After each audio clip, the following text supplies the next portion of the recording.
पार्लिमानी इंतखाबात के पस मंजर में इतवार को हनमकुंडा जिला कलेक्ट्रेट के मिनी कॉन्फ्रेंस हॉल में मुख्तलिफ सियासी जमातों के नुमाइंदों के साथ एक राब्ता मीटिंग का इनेकाद किया गया।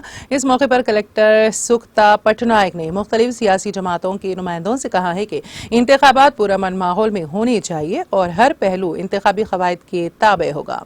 उन्होंने कहा कि इंतखाबी शिकायत इजाजत और सुविधा ऐप के जरिए मुतालिका पार्टियों के जलसों और मीटिंग्स के हवाले से पेशगी इजाजतें हासिल की जा सकती हैं। सियासी जमातों से कहा गया है कि वो अपने बूथ लेवल एजेंट्स की तफसीलात जमा कराएं। उन्होंने कहा कि मुहिम की कमेटियां वक्तन फौकतन निगरानी करेंगी। जिले में प्रिंटिंग प्रेस के मालिकान का कहना है कि सियासी जमातों से मुतालिक पोस्टर से लेकर पैम्फलेट तक हर चीज पर प्रेस का नाम, सेल फोन नंबर वगैरह की तफसीलात जरूर दर्ज की जाएगी और प्रिंटिंग प्रेसों को वाज़ेह हिदायत दी जाएंगी।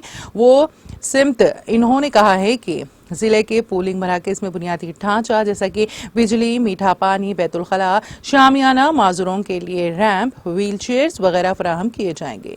कलेक्टर ने कहा है कि सरकारी इमलाक पर wall writing, poster, hoardings, banners वगैरह को 24 घंटे के अंदर, तमाम अवामी मुकामात पर 48 घंटे के अंदर और प्राइवेट मुकामात पर 72 घंटे के अंदर हटा दिया जाए। सरकारी दफातर में मुहिम चलाने की इजाजत नहीं है। इस मीटिंग में वरंगल की पुलिस कमिश्नर किशोर झा ने कहा है कि इंतखाबात जमहूरियत में त्योहार की तरह होते हैं। इस मीटिंग में additional collectors Radhika Gupta, Venkat Reddy, trainee collector Shraddha Shukla, DRO YV Ganesh, Hanumakonda, RDO Venkatesh, मुख्तलिफ सियासी जमातों के नुमाइंदे EV श्रीनिवास राव, श्याम अंदर, रजनीकांत, निहाल, लक्ष्मण श्रीनिवास, प्रवीण कुमार और दीगर ने शिरकत की।